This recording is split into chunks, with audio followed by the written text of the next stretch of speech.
Hey folks, welcome back to the show. We are going to finish off the year with a bit of a bang this year.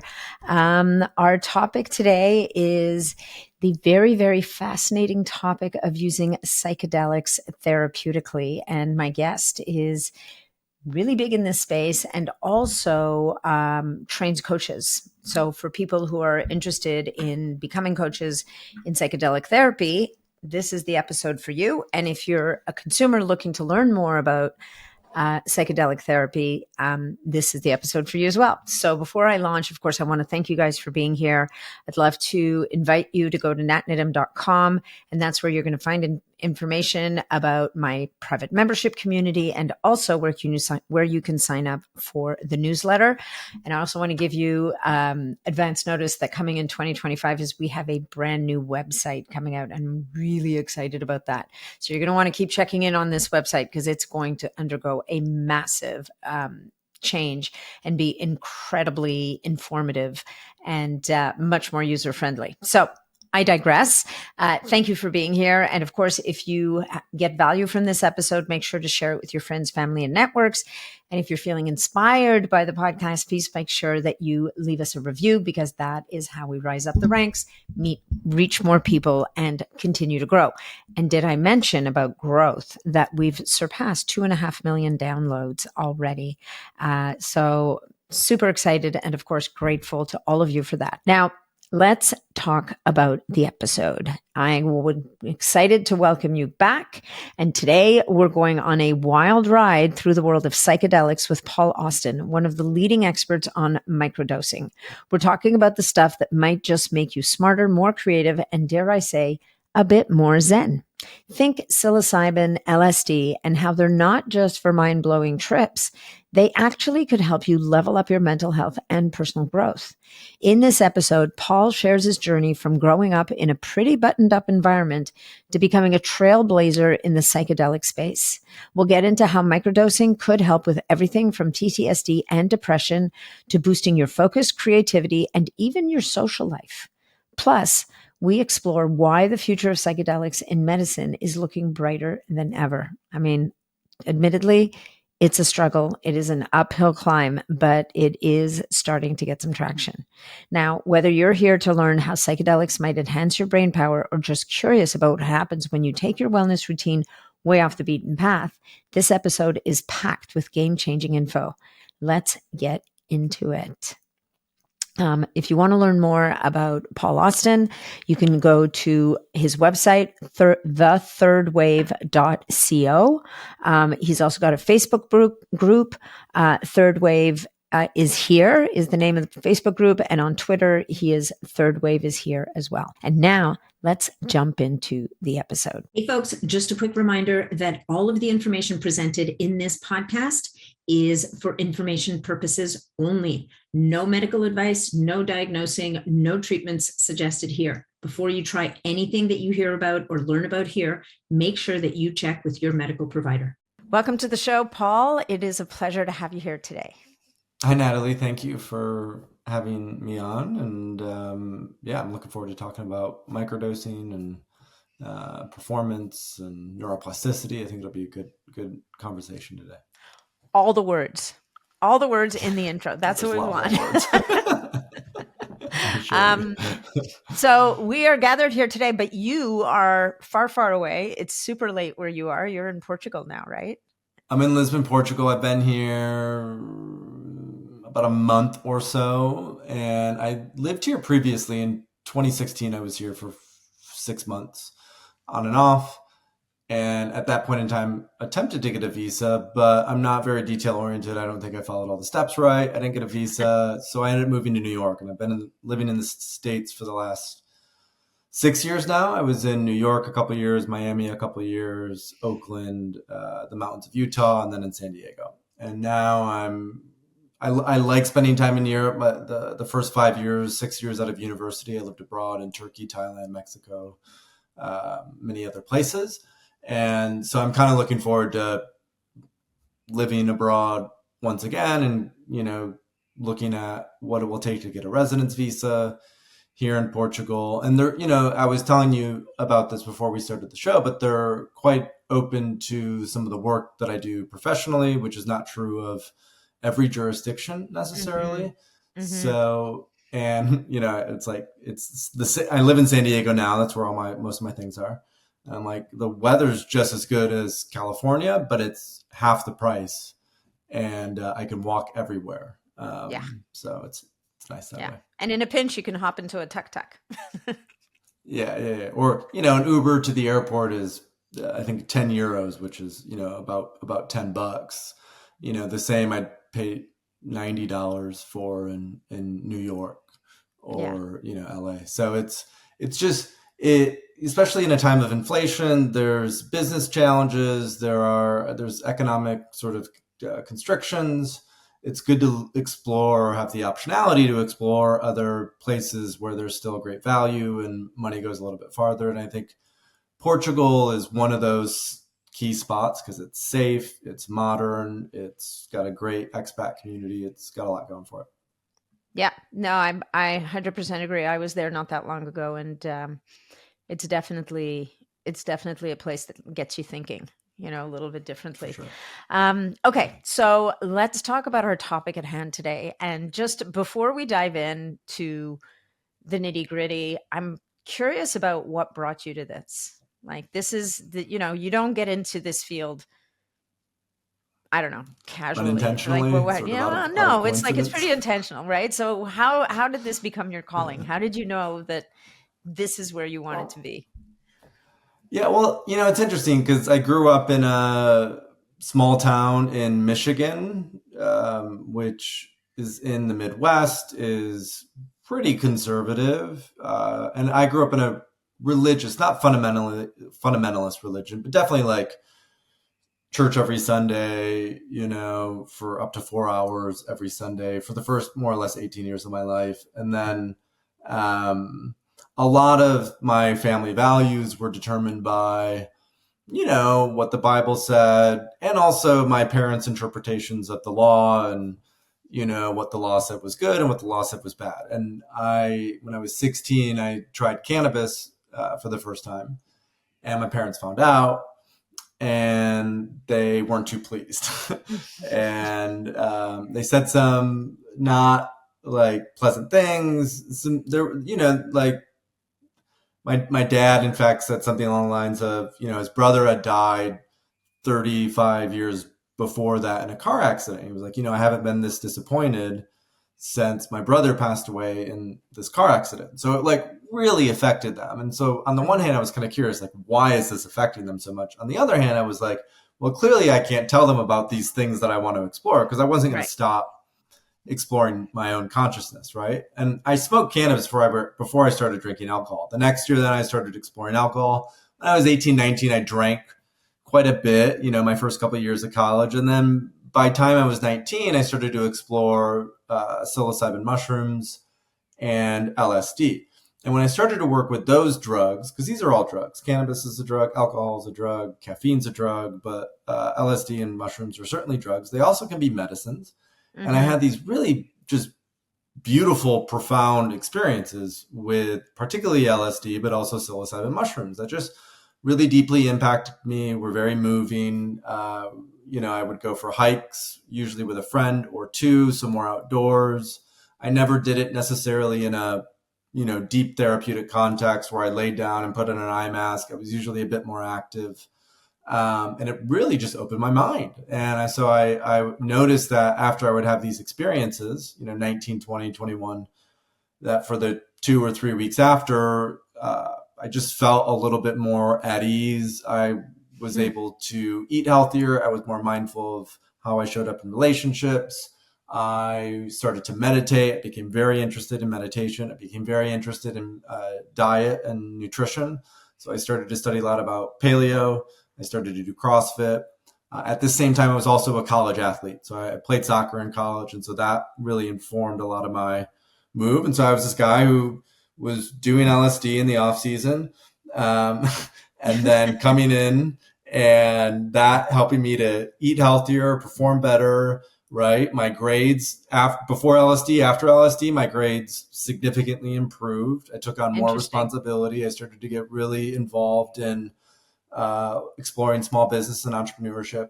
And then when I was 21, I moved to Turkey, where I taught English. And I taught English for a full year. And that turned me on to like, I can live abroad, I can move places. And so I got really interested in becoming a digital nomad.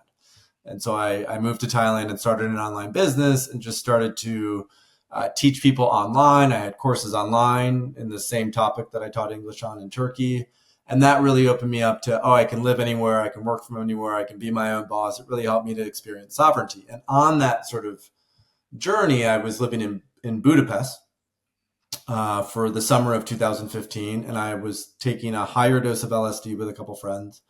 And we were talking about the future of psychedelics, how Tim Ferriss, Joe Rogan, many influential podcasters had started openly talking about it on their show.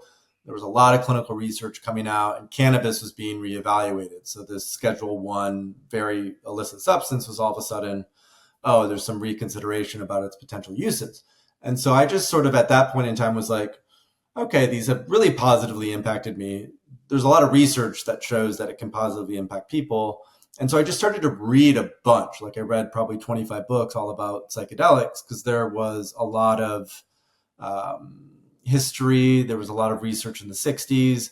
And there's this ancient and indigenous, we've used psychedelics for thousands of years. So as I got into the literature, as I read the research, as I read the stories, the anecdotes, I also studied history. That was my major, my focus in college. So I just really got enriched in that. And that's how the name Third Wave came to be, which is sort of the main educational platform that I created, that the first wave was the ancient and indigenous use of psychedelics, and that the second wave was science, research, objectivity, precision, even safety and ethics.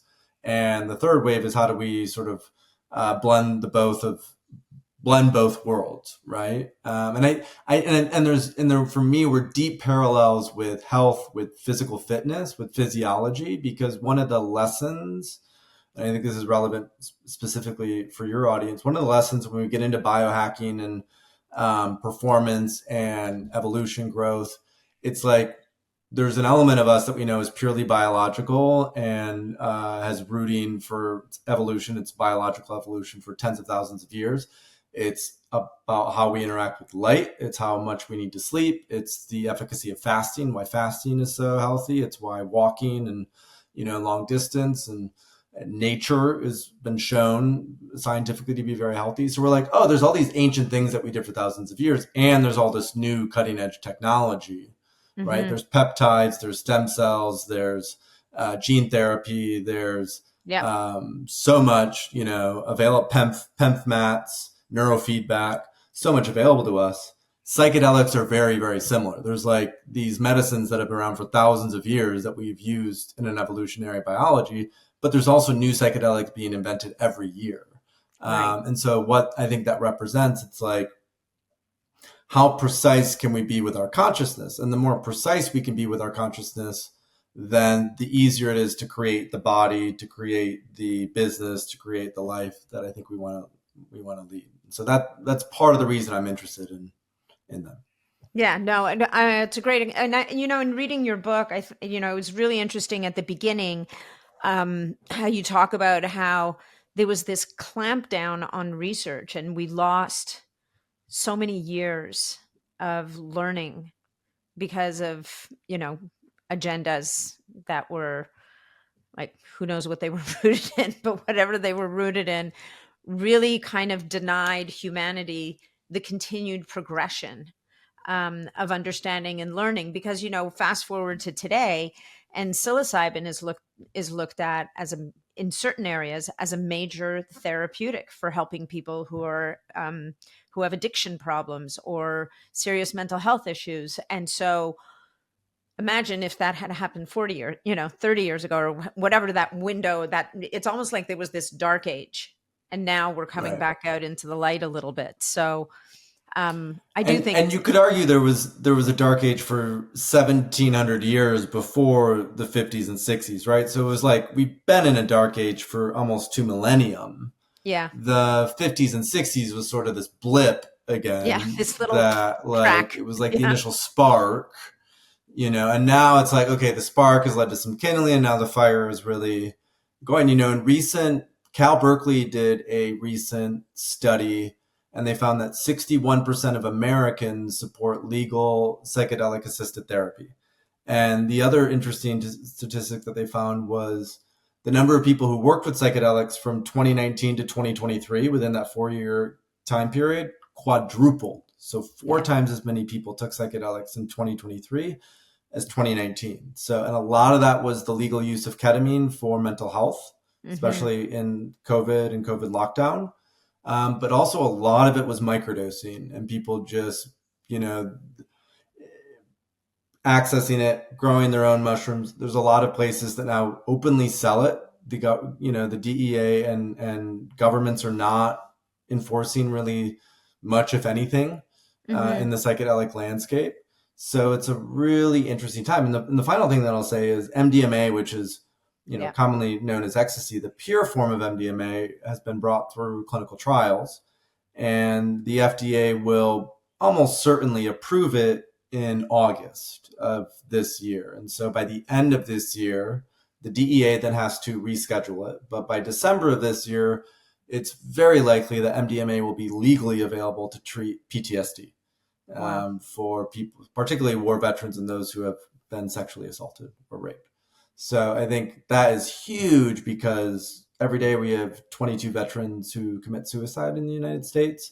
Conventional treatments work about 20% of the time for Mm-hmm. PTSD. And MDMA assisted psychotherapy is 3 times as effective. They found in clinical research it works 60%, up to 60, if not 70% of the time, which is phenomenal. Well, it's dramatic, right? It's amazing. I mean, thank God we're getting there finally. Yeah, So, yeah.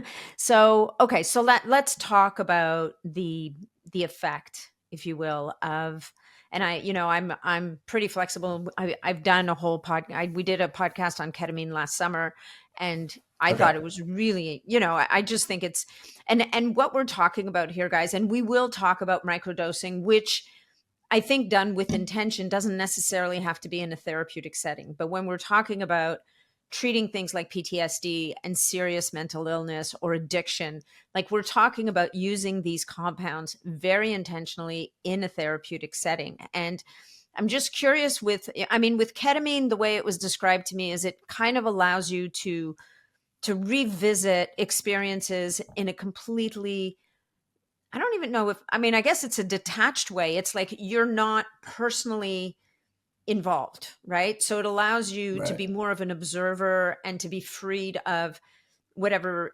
feelings of guilt and shame and terror and whatever the case you've associated with it so that you can process it in a different way. But when it comes to psilocybin, and I mean, we can talk about MDMA or whatever, how is that different or is that kind of the same? Psilocybin is, I would say, quite a bit different than Yeah. ketamine. MDMA, I would say, is also quite a bit different than ketamine. Ketamine is a classic dissociative. It has almost an immediate impact on suicidality, and it does that by dissolving the ego, for lack of a better term, like creating this, as you said, observer effect, where you just no longer identify with the personal self. You're detached, you're disassociated, and so it can be a really beautiful experience. And it's Hmm. about 90 minutes. Usually Hmm. it's an hour to 90 minutes, maybe as long as 2 hours. And the effect can be immediate. What's important with ketamine is that it's still done under, with a therapist or a guide or even a friend. It's great to have someone there present with you. There's a lot of ketamine infusion clinics that are popping up where the doctor gives an infusion, you lay in a chair for an hour by yourself, it's done, and then you get up and go. There's really no support and care. Yeah. And I think it's really important that if people want to work with ketamine, they have that support and care because it can be quite intense. Whereas, MDMA is much more of your consciousness is certainly altered. Your visual field is not necessarily that altered. There's not a lot of visions necessarily. It's a lot of heart. So you just feel very emotionally vulnerable. You feel like you can really share from a deep place. It's slightly more stimulating, which is why it was used in raves and festivals. Hmm. It has a methamphetamine component. And so MDMA, you typically don't want to do more than once every 3-4 months. I mean, I hardly do MDMA any longer. And it's also a white powder. So as of now, it's basically still illegal everywhere. And Mm-hmm. it can be challenging to source properly, especially with fentanyl and these sorts of things. So Yeah. I think MDMA it's great that it's becoming clinically approved for PTSD, but outside of that, it has a few more risks. It's also contraindicated with a lot of potential medications, whereas Right. ketamine is not contraindicated with Right. many medications. Yeah.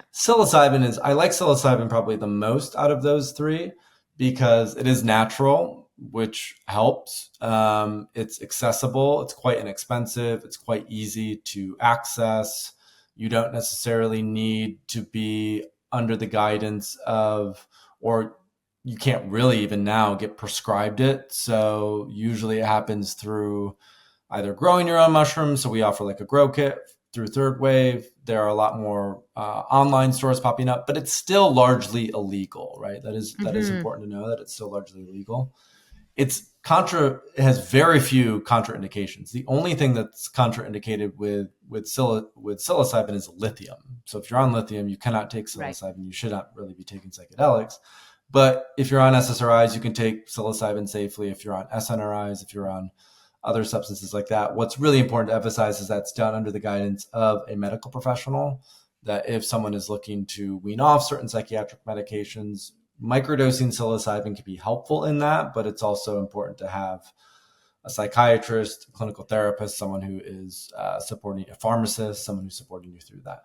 At a high dose, psilocybin lasts for about 4 to 6 hours. Ketamine, again, is 1 to 2 hours. MDMA is similar in time length, but the Mm-hmm. psilocybin journey is much more, it can be archetypal. There can be visuals. So there's a shift in the visual field. There can be deep sadness or grief or deep emotions that come up. Ketamine, you're a little bit detached and observed. So there's not as much emotional processing. With psilocybin, there can be a lot of deep emotional processing. People sometimes have what's called a mystical experience, where they essentially say they connected with something greater than themselves: God, nature, oneness, source, the mystery, their deceased parents, something beyond themselves they felt deeply connected to.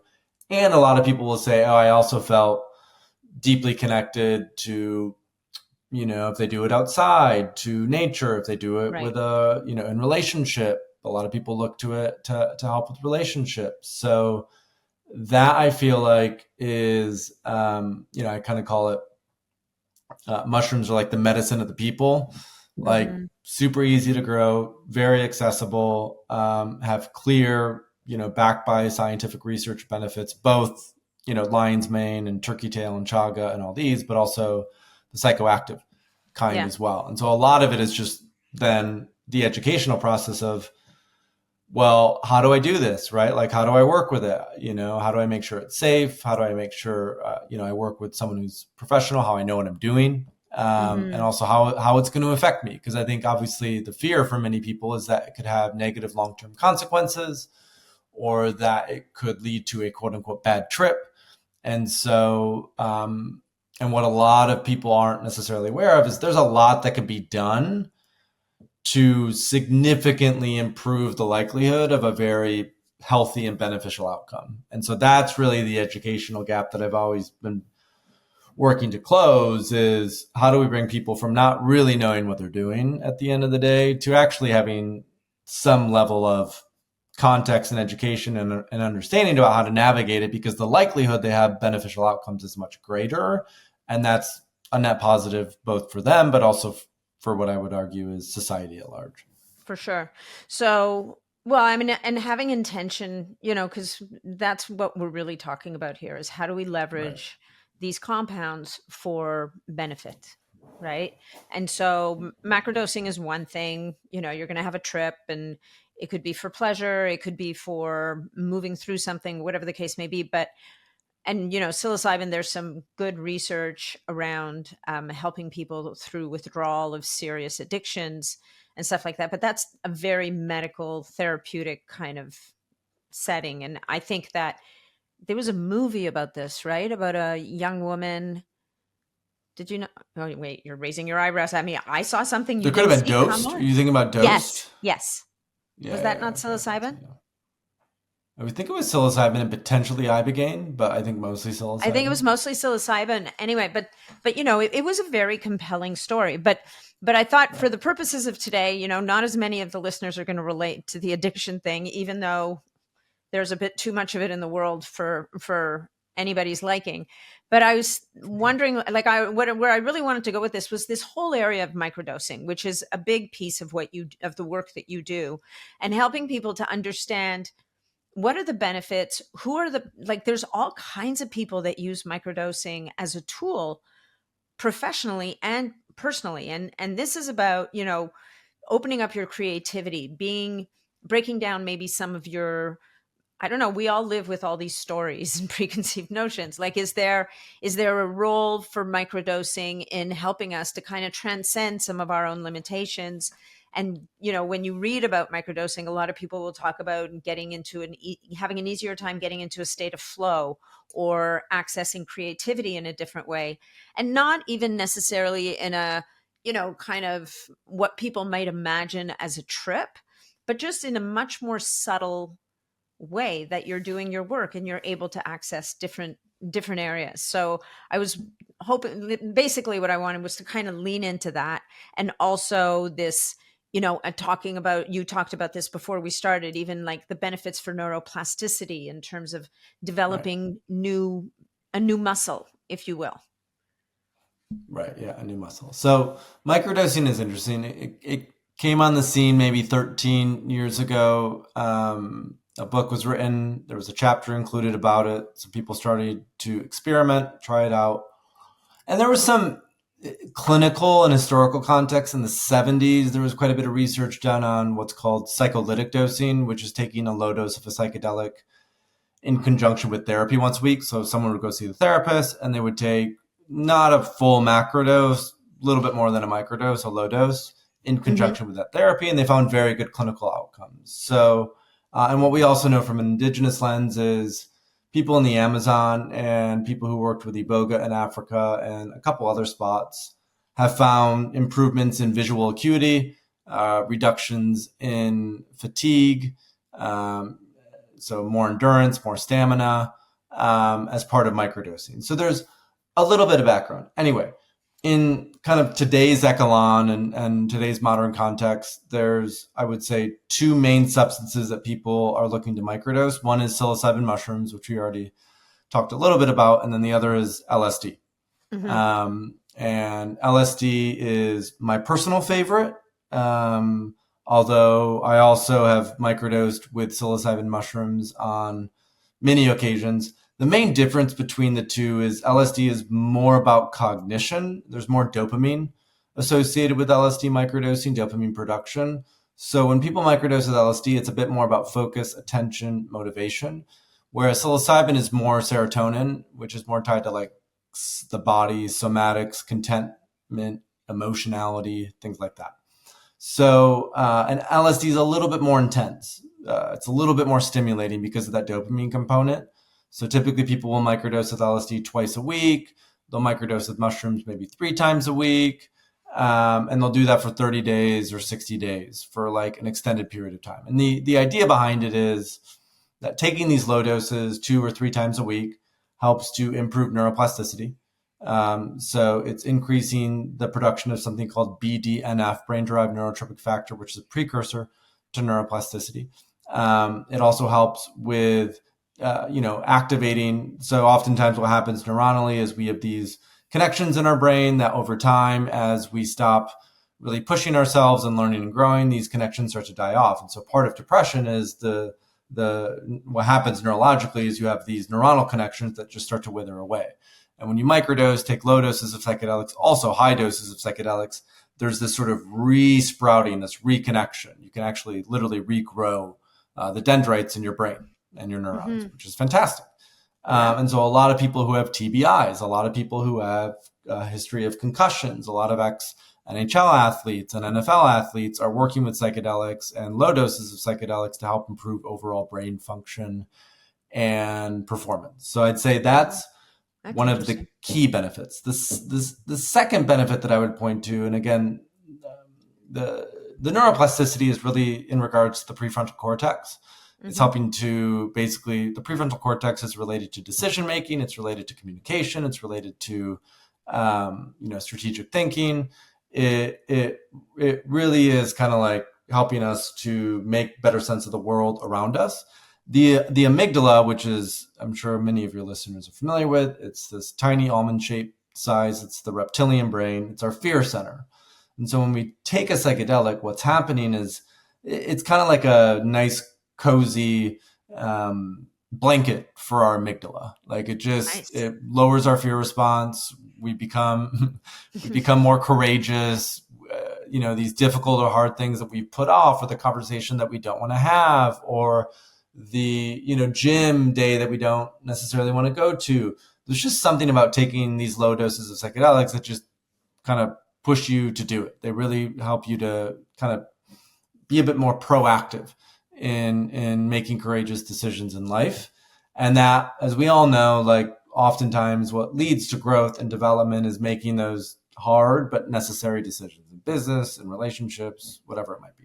So there's also some efficacy of psychedelics there. And that's, of course, much more interpersonal. And so if I would sort of map the two core benefits, one of them is sort of our personal physiology. It's our personal cognition, our ability to focus, our ability to get into a flow state, which I can talk a little bit about, which is important. But we don't just exist as an I, we're also, many of us, all of us are in relationship. And so what I noticed, and one of my intentions when I started microdosing, was to drink less alcohol, that I wanted to be more still social. I wanted to be connected. I wanted to be open.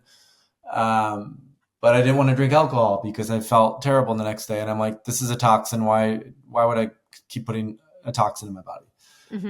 So I switched to LSD, and it was super helpful. Like it brought this sort of effervescence, this sparkly, bubbly way of it.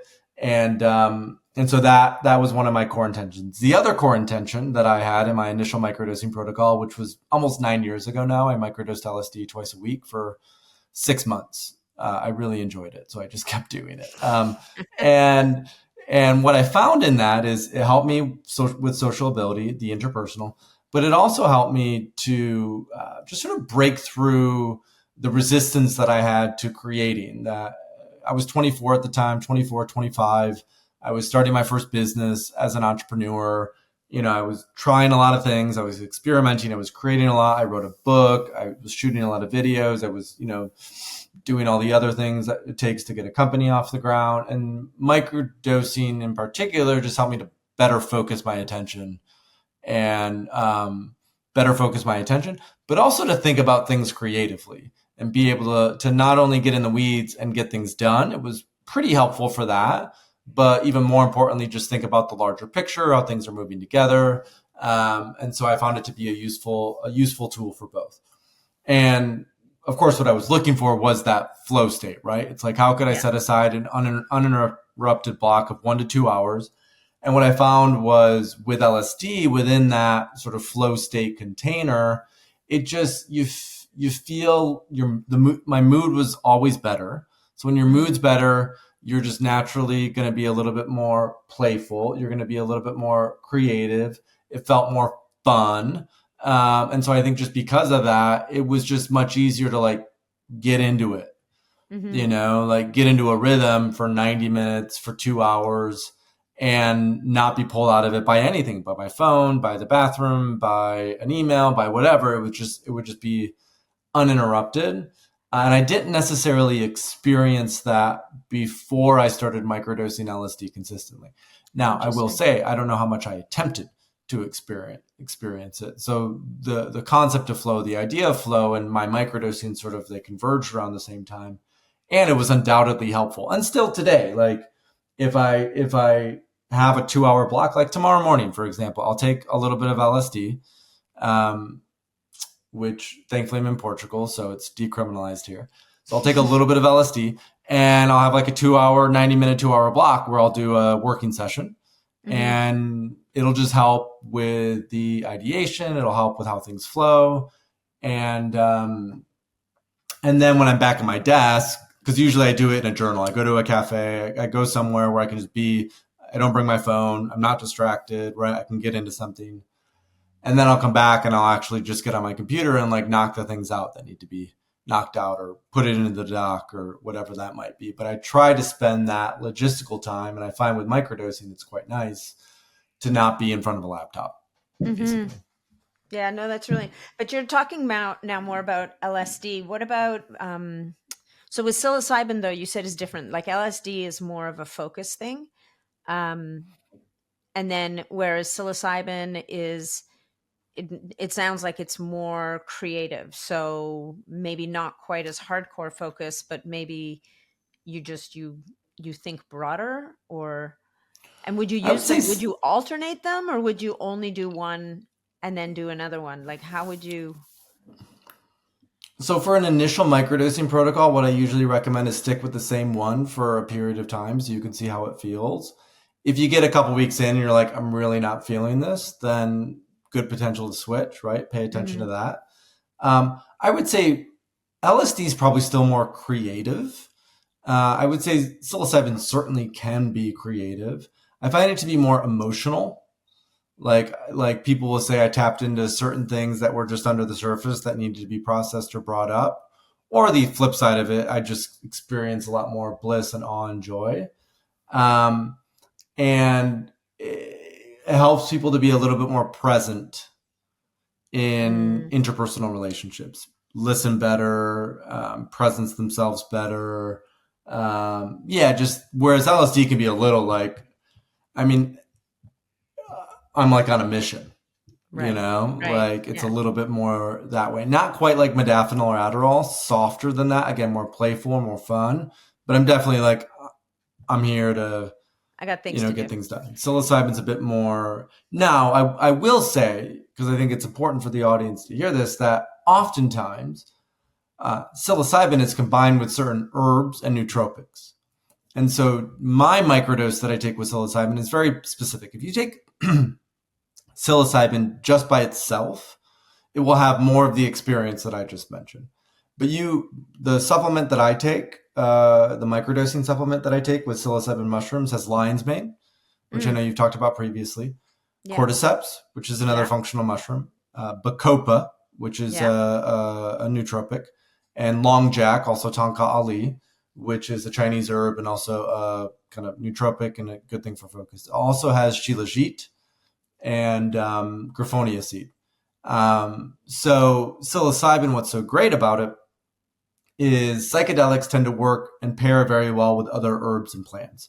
And so Mm, there's this synergistic impact where when you combine psilocybin with some of these other herbs, it amplifies their benefits and they amplify the benefits of psilocybin.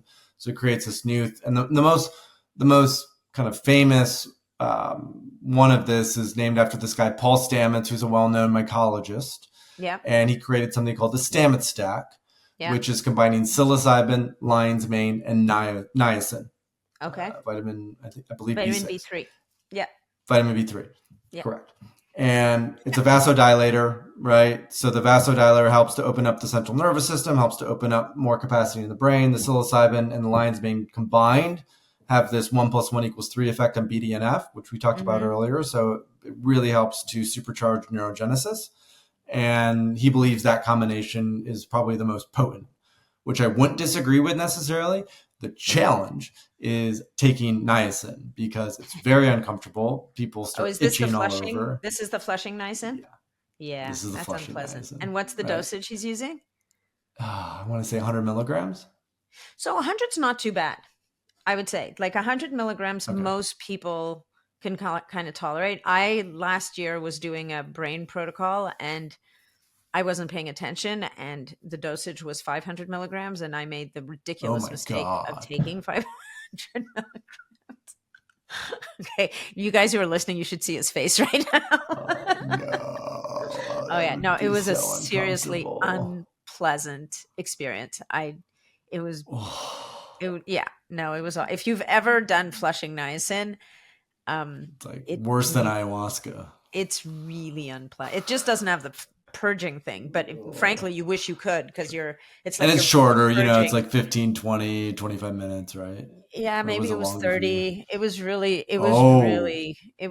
ooh, unpleasant. Yeah. Yeah. that is unpleasant. It was hot and painful. But anyway, 100 milligrams. So in light of that, if you want to tolerate 100, do five, because then 100's a Right. piece of cake. Yeah. But Yeah. 100 milligrams.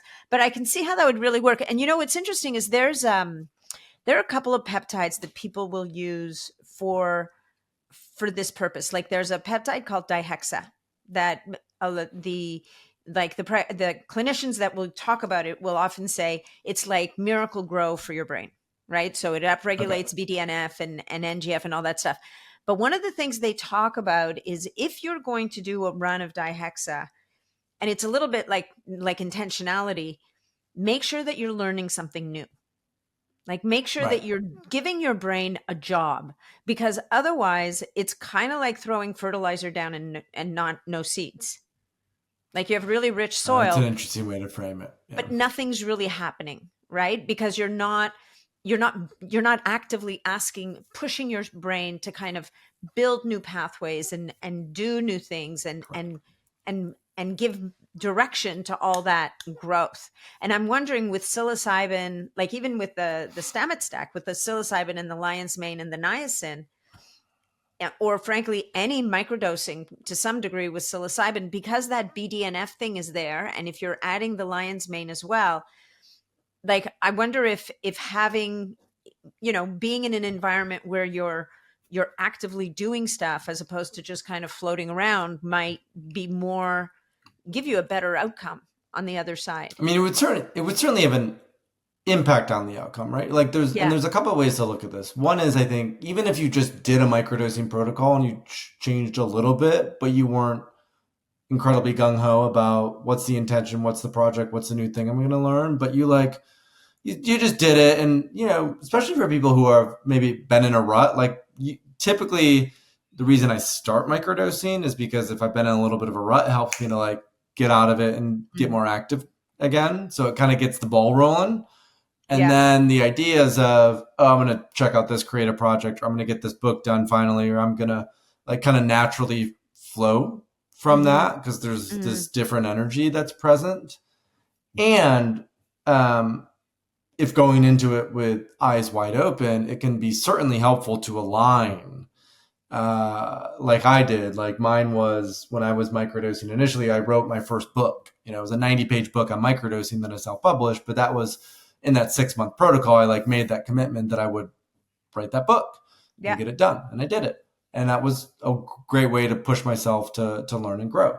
People learn musical instruments. They'll try to learn new languages. They will, we coach a lot of people on shifting diet, exercise, sleep, right? That when we eat Interesting. healthier as well, like our So making neuroplasticity becomes better. lifestyle, So like lifestyle yeah, changes. lifestyle habits, Yeah. right? And Yeah. because you have more of that energy, a lot of people, they notice, oh, I start to go to the gym a little bit more. I'm walking outside more often. I'm maybe doing yoga or stretching, right? There's something that like the body naturally knows it wants to move the energy a little bit more because it can be quite a bit of energy that you're taking in with these things.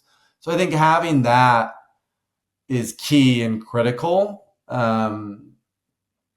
And for so many of us who are on this path of growth, or like the way there, for me, there's always something that I'm curious about, right? Mm-hmm. There's always a thing. Mm-hmm. There's always like right now, I mean, my current mini obsession is Formula One race car driving Race because I car started driving. watching a Netflix show on it and I'm into Isn't it the sports, best? right?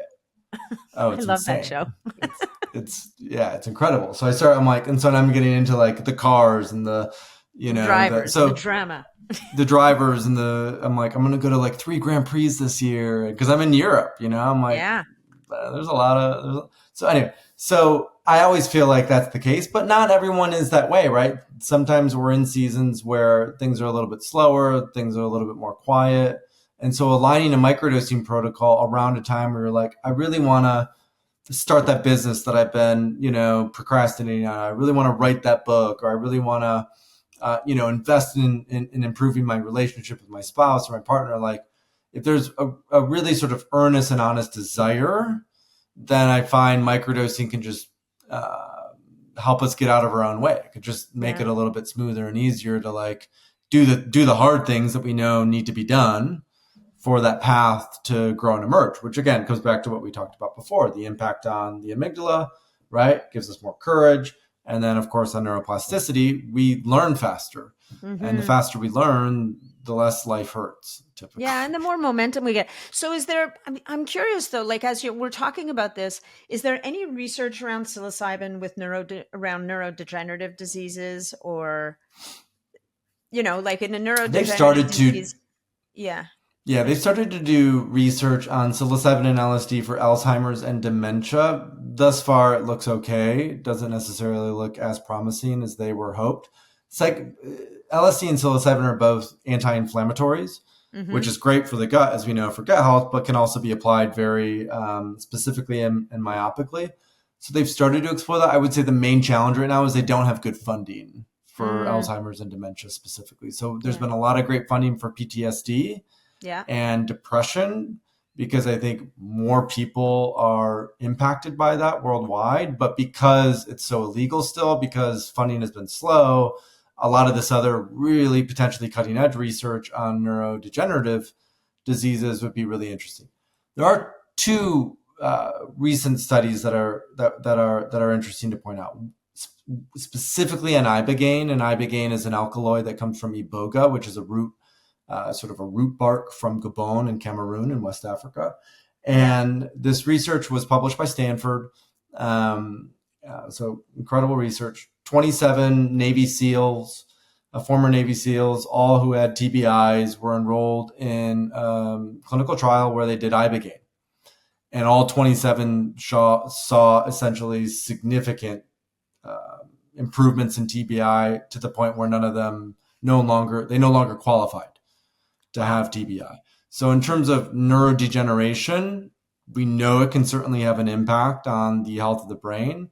When we look at Parkinson's is another really interesting one. The impact that it could have on Parkinson's. MS would be another interesting one to explore. ALS would be so the unfortunate aspect is like, there's just not enough funding and money right now to fully explore that. And so I would anticipate that like 2027, 2028, 2030, into mid next decade, you're going to see potentially and billions, 8 to 10 to 15 to 20 billion dollars, if not more, invested into research with psychedelic alkaloids into these specific, things that have proven to be very difficult. I think they could offer a magic key. Yeah, interesting. And so for mental health, like depression, people who are, you had mentioned earlier that there's certain, which one was it that SSRIs don't mix with? Because a lot of the people... MDMA. You typically don't want to take MDMA. Okay, with so for SSRIs psilocybin and LSD, though, there's no real contraindication with SSRIs, or is... Because that what happens specifically with SSRIs, Prozac, Zoloft, Lexapro, is your response is blunted. So if you are on SSRIs and you attempt to work with psychedelics, you will need to take more than the average kind of person or dose. Like for someone who's on SSRIs, typically they'll have to microdose somewhere at 400 to 500 milligrams. Or someone who is not on SSRIs, it's closer to like 100. But that depends on a lot of factors, which is why I say medical guidance is important, because it depends on age, depends how long you've been on SSRIs, depends on, if you have other forms of trauma or other things. So, or if you're on other medications. So there's a lot of variables, but generally safe, to take. Okay. And so from a performance perspective, whether it's, like professionally, right? Like you were talking about writing a book and stuff like that. Like you read about people in Silicon Valley using microdosing as a tool, as a performance tool.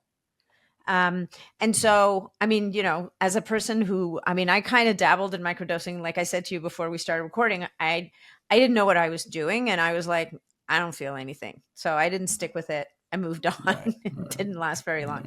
But like, can you drive your car? Are you okay? Or are you considered to be impaired Like I didn't, I mean, I felt nothing. So as far as I'm concerned, I'm good to go. But, sometimes you're not the best person to assess whether you're good to go. Ask a drunk person.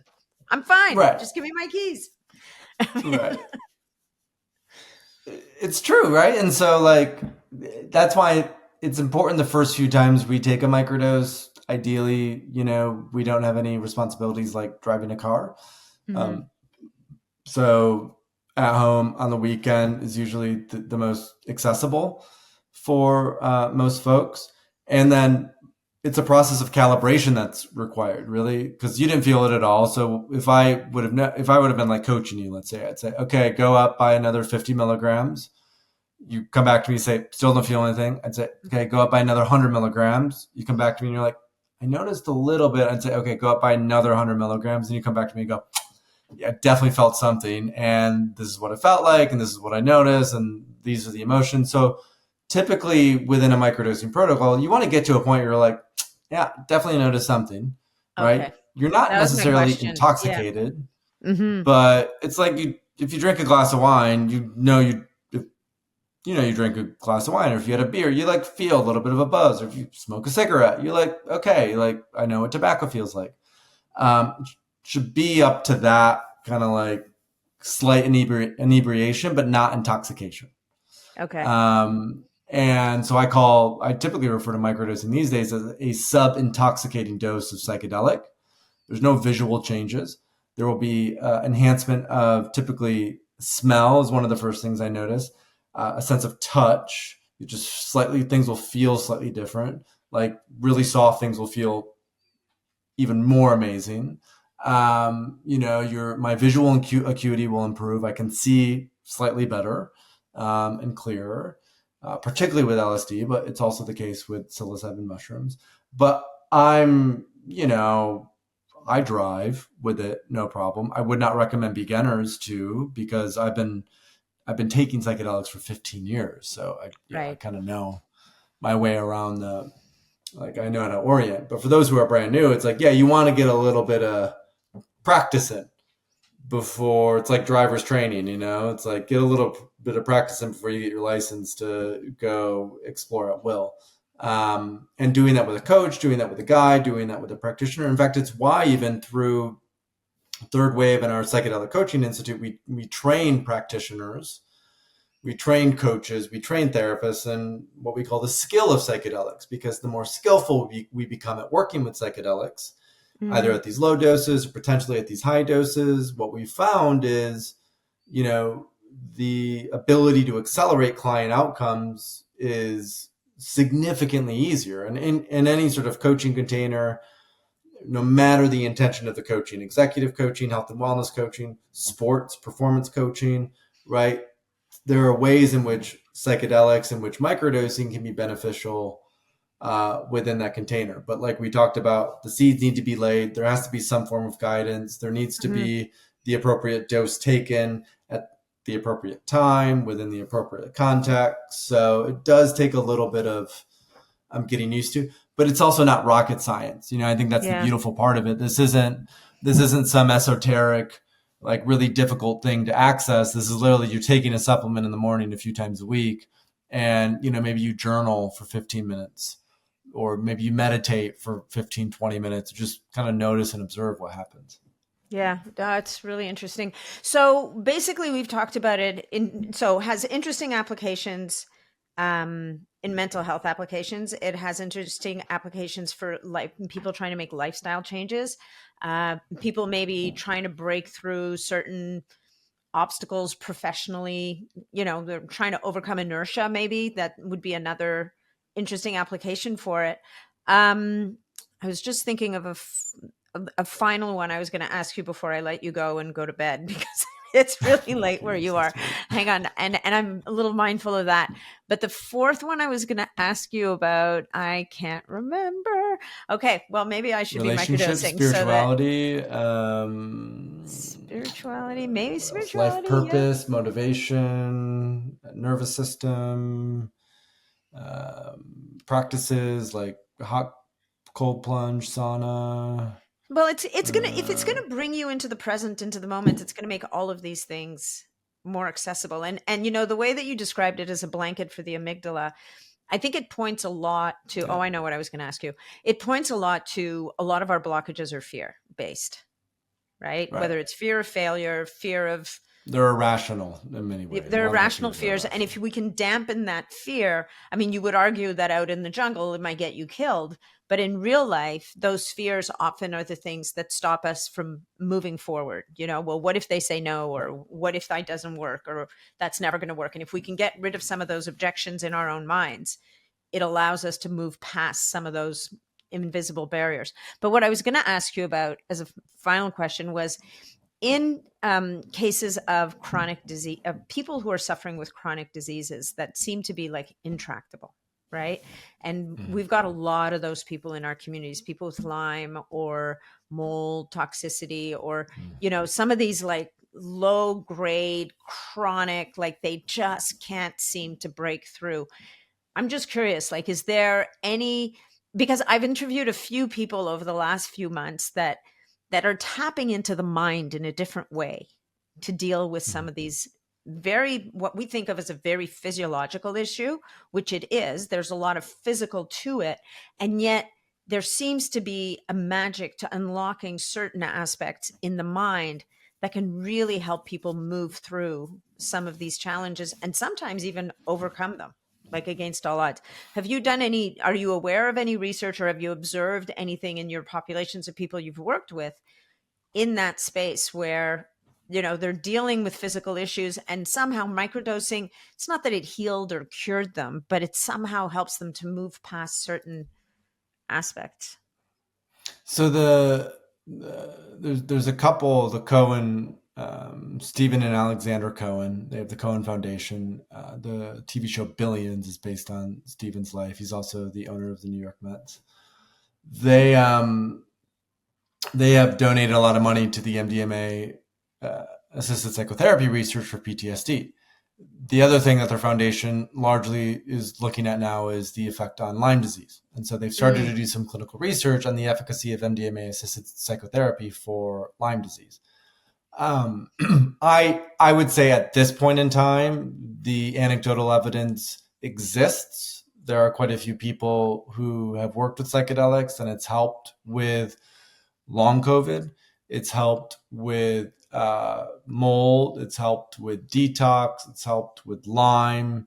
And I would imagine that these in particular are so multifaceted that to have a skillful practitioner who understands the Sure. overlap of psychedelics and the particular condition and the context of that person's history, I would imagine it's going to be a little bit more personalized.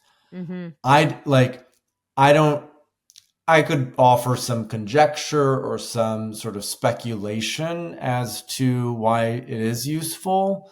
I think partly just the experience, especially with high doses that one has, really changes the mind in such a substantial and significant way that it very likely also gets the body to change and move and heal and do certain natural processes that help it to come into greater balance and vitality. That could be detox. That could, I don't know what that actual mechanism Yeah. would look like, but I think there's likely something there that when we create greater, because really through psychedelic work, we're also creating greater relationship between the mind and the body, Mm-hmm. right? And so it's one of the most effective modalities at really seeing all the fascinating aspects of our mental mind and what it really does and has done and is doing to create who we are in our physical body. So I think just having that new lens and that new perspective, if nothing else, offers a new way to look at things. And especially if people have been in challenging situation for years, sometimes 3, 5, 10 years. It's why the PTSD research is so phenomenal, because the average PTSD, the length of time of PTSD is 17 years for these people who have found the outcomes that they have. So a lot of people are like, nothing else has worked, and they're finding that psychedelics do something, right? Yeah. And of course, we need more research on this in particular. And if someone is to explore it, I think what the sort of knowledge that you can rest in is that it is incredibly safe, Yeah. right? And I think that's the most important thing to emphasize. And so helpful and beneficial to have a great retreat, to have a great coach or facilitator, to have someone who can support you through that, who you really trust, because that is also a pretty, fundamental part of the experience of it. Yeah. Yeah. No, and I would imagine also it's helping, it might be helping to break up some of those negative loops that you get caught in. Right. Right. And that can Exactly. be pain. It can be chronic pain. It can be a negative loop for around symptomatology that's expressing through the body. I think there's all the different pieces to it. And then you mentioned earlier that it has anti-inflammatory effects as well. And that can sometimes be helpful if you flip a certain switch in a certain way. So anyway, I think it's really interesting. I mean, it sounds like we're just scratching the surface, but there's definitely some really interesting ground to explore for pretty much anybody, depending on where they're at and if they're looking for a different experience and to move themselves in a different way through their day, kind of thing. So you offer through Third Wave, you guys offer different types of programs, or I know you train coaches. Yes, we have a practitioner training program. It's a 10-month program that includes a retreat in Costa Rica, which folks can learn more about by going. You can go to thethirdwave.co. It has all of that. That one is in particular the Psychedelic Coaching Institute.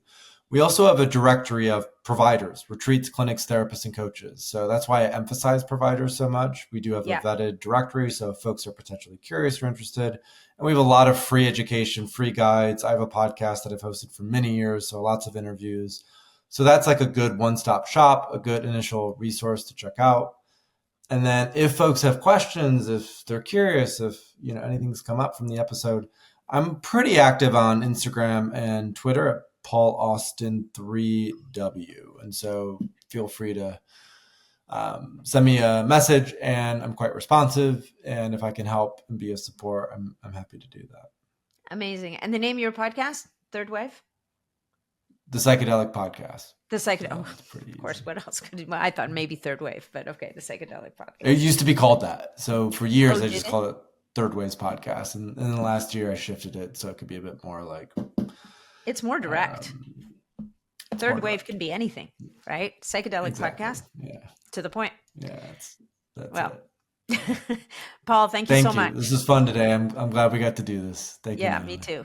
Thank you again. And we'll talk again soon.